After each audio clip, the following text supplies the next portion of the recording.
Boa tarde. Queria começar por agradecer à professora Matilde Lage e à professora Marisa Reynaud o convite e que é um prazer estar de volta à faculdade depois de tantos anos, por ter passado aqui tantos anos. Talvez nenhum outro fenómeno seja tão vasto como o som e nenhum sentido tão constante como o auditivo. Claro.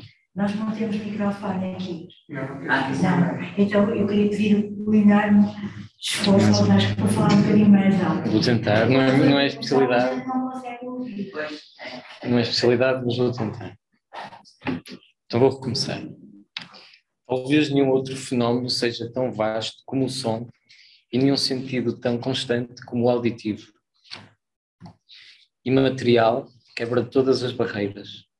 O som ignora a pele, não conhece limites. A escuta é a percepção mais arcaica. Em O Ódio à Música, Pascal Quignard nota assim algo cientificamente consensual. O facto de a audição ser um dos sentidos mais desenvolvidos antes do nascimento e a estranheza de os sons que ouvimos procederem da nossa propriedade. De facto, será mais ou menos claro que um ambiente sonoro é muito mais invasor do que a visão, por exemplo. Como também refere Jean-Luc Nancy, desde que está presente, o sonoro é omnipresente e a sua presença não é nunca simples ser aí ou estado de coisas, mas é sempre, ao mesmo tempo, avanço, penetração, insistência, obsessão ou possessão. Estas características do fenómeno sonoro não são estranhas a Raul Brandão e a Rui Nunes. Os dois autores produzem obras em que essa obsessão é vincada. A referência à audição está mesmo na primeira palavra de Humus, de Raul Brandão. Ouço. Na verdade, toda a primeira frase de Humus é marcante e constantemente mencionada pela repetição, monotonia, aliteração. Mostra bem essa impossibilidade de escapar ao som. Ouço sempre o mesmo ruído de morte que devagar rói e persiste.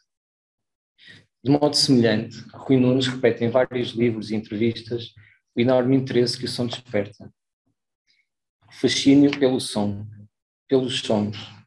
Primeiro, o prazer da melodia e depois, num trabalho paciente do ouvido, destruí-la.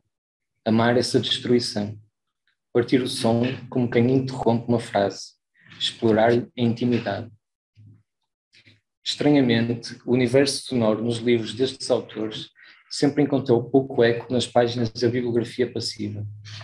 Em sentido mais alargado, o mesmo acontece com a presença do som, onde incluo música, acústica ou musicologia, no contexto dos estudos de literatura portuguesa. Foi com o intuito de suprir essas lacunas que iniciei uma investigação e que resultou numa tese de doutoramento apresentada em 2017 nesta faculdade, À Sombra do Som da Morte, a poética da escuta e do silêncio em Raul Brandão e Rui Nunes. São algumas considerações temáticas, abordagens metodológicas e conclusões que procurarei apresentar nesta partilha. A minha vontade em trazer para a discussão e para a análise do texto literário algumas ferramentas de um universo sonoro é evidente logo no primeiro capítulo, dedicado a Raul Brandão. Parte então de uma discussão recorrente, a diferença entre livros no conjunto de obra do autor portuense, tantas vezes divididos entre diurnos e noturnos, apolíneos e dionisíacos, impressionistas e expressionistas. Porém, no meu caso, procurei distingui-los a partir do modo como o som era percebido nesses textos. Isto é, preferi pensar, apenas tendencialmente, em livros retinianos e labirínticos. Esta diferença levou-me, desde logo, ao conceito de paisagem sonora. Assim, em especial em livros como Os Pescadores e as Ilhas Desconhecidas, apontei para o predomínio da visão e de uma espécie de pacto retiniano, estabelecendo-se, portanto, uma relação de alta fidelidade com o mundo, em grande medida acompanhando algumas das características da literatura de viagem. Ou seja, e tal como o autor refere na nota introdutória das Ilhas Desconhecidas, procura sempre ser fiel às primeiras impressões, e isso é claro, por exemplo, nos casos em que introduz referências sonoras, referências essas que têm na onomatopeia o mecanismo mais evidente. Um excerto da passagem do autor pela Ilha das Flores é exemplar para o tratamento destas questões. Aqui, só a luz velada que cheira a água e a bravio e quase não distingo da flauta mágica que ouço lá para o fundo, desta música das aves que não cessa, rechiu-bio, e que nunca ouvi assim. Chego a confundi-la com a voz da paisagem úmida e verde, da paisagem casta e melancólica, a que só o canto dá vida e cor. São a voz da floresta encantada, da floresta submersa e perdida num recanto da ilha.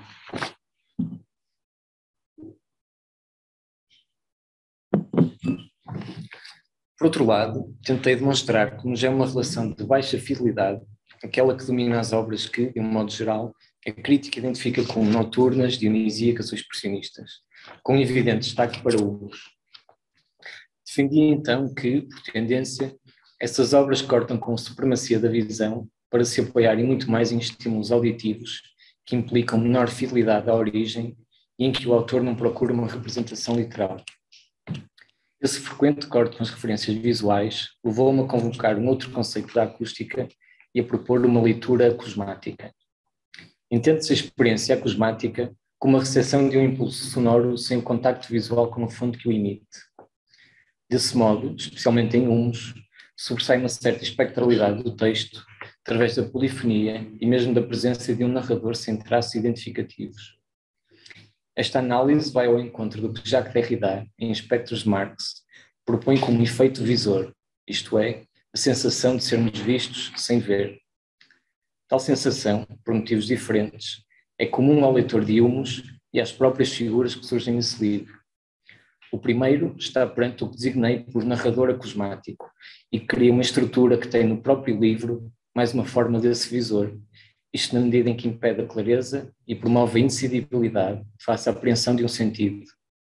De forma similar, as personagens são assombradas por uma coisa obscura que constantemente denuncia a inautenticidade das suas vidas e, de um modo mais geral, de toda a vila de Humus. Se no caso de Brandão a bibliografia passiva é extensa e consolidada, no caso de Rui Nunes, ao qual dediquei em exclusivo um segundo capítulo do trabalho, quase tudo foi um caminho por abrir. Nesse sentido, foi necessário expandir um pouco mais o âmbito da investigação e estabelecer bases mais alargadas, ainda que sempre submetidas à questão da escuta e do silêncio. Assim, comecei por encontrar uma profunda influência de Emmanuel Levinas e encontrei a obra de Rui Nunes na diferença que o filósofo propõe entre o dizer e o dito. Creio que Nunes está mais próximo do dizer.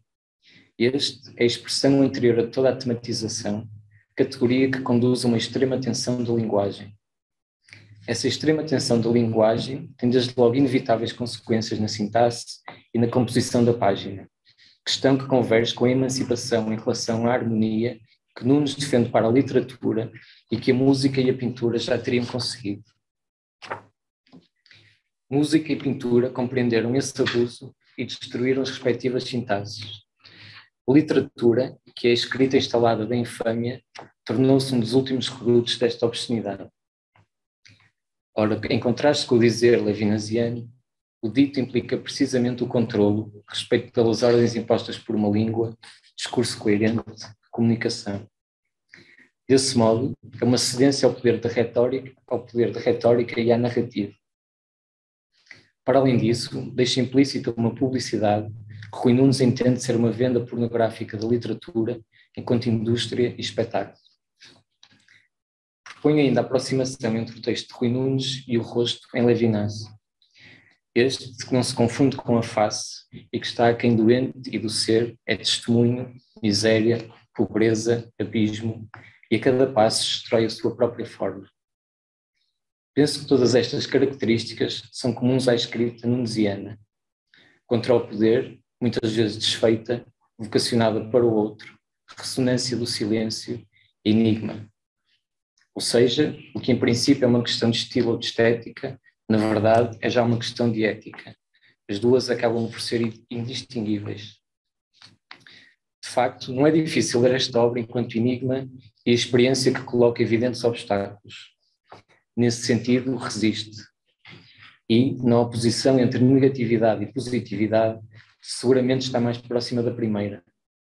Está também mais próxima do silêncio, na medida em que procura introduzir um corte com um discurso em profundidade. Para além do mais, tal como em Humus, o sentido dificilmente se deixa apropriar. Logo, defende a absoluta alteridade que é simultaneamente a absoluta alteridade do próprio texto, estabelecendo-se com o leitor uma relação de maior atrito, mas, ao mesmo tempo, de maior respeito. Sim, o compromisso ético que pensamos ser transversal a toda a obra surge na medida em que o escritor não pretende colocar-se no lugar de, mas em benefício de um radicalmente outro, tantas vezes afastado para as margens. Tentei ainda perceber como se trata de uma escrita direcionada para o que se encontra abaixo do horizonte, para o pormenor, para o resto, para a pobreza. Aliás, esse tipo de atenção e focalização existe também em termos acústicos. Tanto mais que são várias as personagens, tal como em Brandão, que sofrem de uma espécie de sensibilidade extrema ao som. Essa característica também beneficia o facto de, a partir do início do século XX, começar a ficar claro que a escuta de determinados campos sonoros depende apenas de uma questão técnica, a amplificação, e que qualquer corpo em vibração pode ser escutado. Logo, cria-se uma mais estreita relação entre som e ser. Essa descoberta, tal como a diferença entre visão e audição, é muito clara também para Rui Nunes. É assim que, por exemplo, para o cego, personagem de ouve sempre a distância numa voz, os sons sucediam-se, límpidos uns, abafados outros, tantos sons, tudo é som para mim, dizia ele, até eu sou um som.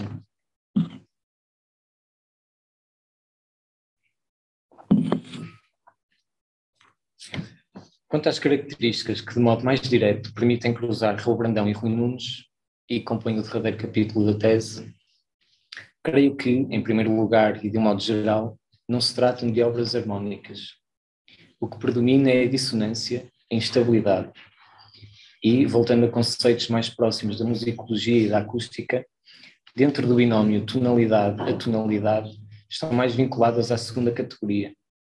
Verifiquei mesmo como o Humus, através das diferentes edições, faz precisamente esse caminho, de um regresso ao hábito e à estabilização, dado pelo último capítulo da primeira edição, de 1917, para um afastamento em relação ao que se poderia considerar um centro tonal, através da supressão desse derradeiro capítulo nas edições seguintes, de 1921 e 1926. Para Rui Nunes, esse desvio é ainda mais constante e a harmonização e a suavidade da melodia seriam, uma vez mais, cedência ao poder. Aliás, é preciso suspeitar da música das frases, da melodia, essa trela, esse assaime. Ainda dentro dessa perspectiva, para Brandão, é o grito, sintoma de um mal-estar, o elemento que atravessa e une toda a história. A verdadeira história é a dos gritos, como escreve em Alrei Junot. Através dessa atenção ao que é imediatamente rejeitado pela sua dissonância, tentei pensar em Brandão e Nunes como contemporâneos. Ou seja, e partindo de uma reflexão de Giorgio Agamben, o contemporâneo não é aquele que contempla as luzes, mas as zonas de obscuridade, de sombra, daquilo que não está imediatamente visível. O contemporâneo é, pois, aquele que não assume uma coincidência absoluta com o seu tempo. O que de algum modo também cria uma relação ambígua com o tempo é a dor, presença constante em ambas as obras e que atinge períodos de crise que a miúdo se manifestam na linguagem. Todavia, encontrei uma diferença fundamental. Em Brandão, a dor ainda surge na escrita que apresenta os seus sintomas. Por outro lado, especialmente nos livros mais recentes de Nunes, a dor já surge como doença que se inscreve no próprio texto, ao levar mais longe a desarticulação sintática, a ruptura do sentido e da história, ou até por apresentar uma mancha gráfica aparentemente caótica. Se até determinado ponto nos seus livros os corpos eram muitas vezes doentes, desfigurados e revelavam uma grande dificuldade comunicativa, essa degeneração tem passado para o próprio corpus. Nesta crise que leva a linguagem aos seus limites, tornou-se necessário pensar numa aproximação ao discurso místico e na questão teológica. Deus, nestas obras, é quase sempre ausente, silencioso e aporético. Desse modo, foi importante referir a teologia apofática ou negativa, isto é, aquela corrente que procura descrever Deus através daquilo que não é. Da mesma forma, defendemos ainda que a lógica se pode aplicar a muitas destas obras de Brandão e de Nunes e podemos compreendê-las através daquilo que elas não são, pela via negativa. ou seja, não são ficção, nem poesia, nem diário, nem ensaio, nem, etc. Quanto à tradição mística, esta é conhecida de Brandão e nota-se com clareza no desejo de afastamento em relação à linguagem cotidiana. É assim mais radicalmente com o silêncio do pobre de pedir, figura de quem se espera uma palavra que nunca pronuncie.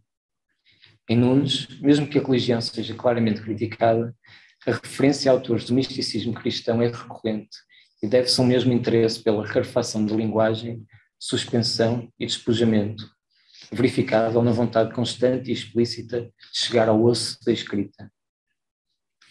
Na derradeira parte do trabalho, verifiquei como as duas obras acompanham uma mudança que se dá na vivência da morte. Portanto, na obra de Brandão ainda bastante ligado a um lado público, ritual e ruidoso. Em Nunes, como acontecimento que deve ser escondido, vivido em privado e em silêncio, na medida em que cada vez mais a morte passa a ser vista como falhanço de uma sociedade positiva. Todavia, e aí encontram-se os mais brandonianos excertos de Rui Nunes, o entendimento deste passa pela noção de que os mortos têm um peso tremendo na vida e nos vivos. Esta terra é uma esfera de mortos, pesada de mortos, é sobre eles que vivemos. Doenças, guerras, epidemias. Matança após matança, compactos, os cadáveres acumulam-se. Ruínas, ossos, excrementos. Respiramos mortos. Fogos, vulcões, cinzas. Pisamos mortos, o vento arrasta mortos. Bate-nos na cara o grande esquecimento. Tudo é a memória de um grande esquecimento.